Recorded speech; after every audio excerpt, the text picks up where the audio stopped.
আয় হায়, কি রান্না বান্নার আয়োজন চলছে দেখেন।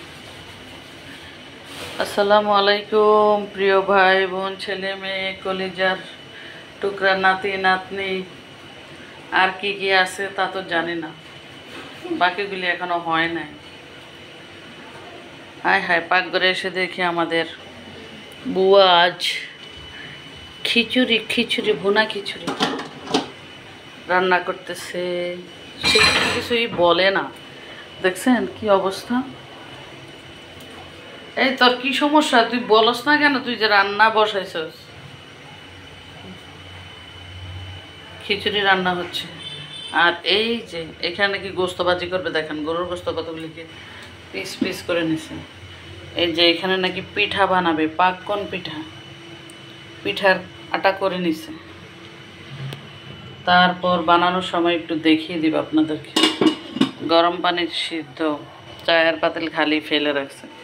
গোস্ত ভাজা কিভাবে করে দেখবো আমি। খিচুড়ির জন্য মনে হয় সম্ভবত গরম পানি বসাই দিছে। আসলে কোনো কাজ কাম নাই, বসে বসে খাওয়া ছাড়া, তাই সে এই অবসর সময় ভুনা খিচুড়ি আজকে রাতের জন্য মনে হয় আয়োজন করতেছে।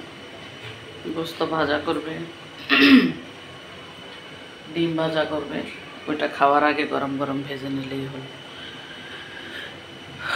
চলো, হচ্ছে, রান্না চলতে থাক। আবার কি বক্স করছে দেখি ফ্রিজের উপরে।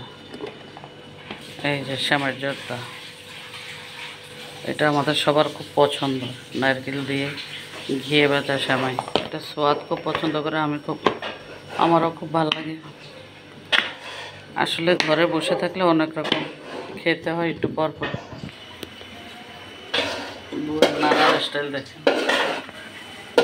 চলতেছে খিচুড়ি, মোটামুটি ভাজা হয়ে গেছে। চাউলটা দিয়ে দিচ্ছি, ফুটানো কমপ্লিট,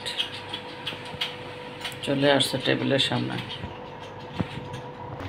এই যে মজাদার সেই গোস্তের ঝুরা ভুনা, কে কে খেয়েছেন এভাবে বলেন, জানাবেন।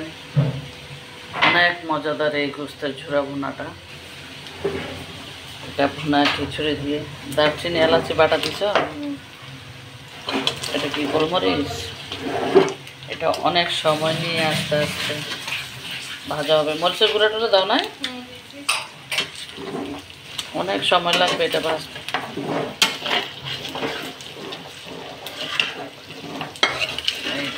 একদম লাল লাল করে ভাজা হবে গোস্তের ঝুরা ভুনা।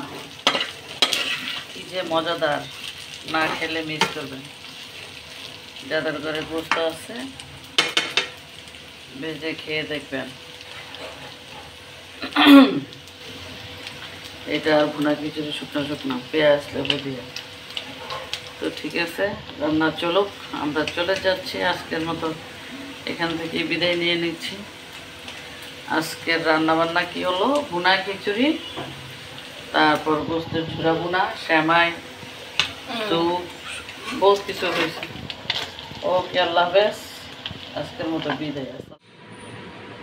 এই যে ঝুরা ভুনা, গরুর ঝুরা ভুনা রেডি, কাঁচামরিচ ধনেপাতা দিয়ে। দেখেন সবুজ সবুজ দেখতে কি অসাধারণ লাগতেছে না? ভুনা খিচুড়ির সাথে ভুনা ভুনা ঝুরা মাংস, নলার ঝোল সবই চলবে, তবে এটা গরম ভাতের সাথেও সেই জিভে চলে আসতেছে না দেখে। লোভনীয় একটা খাবার, অসাধারণ মজাদার।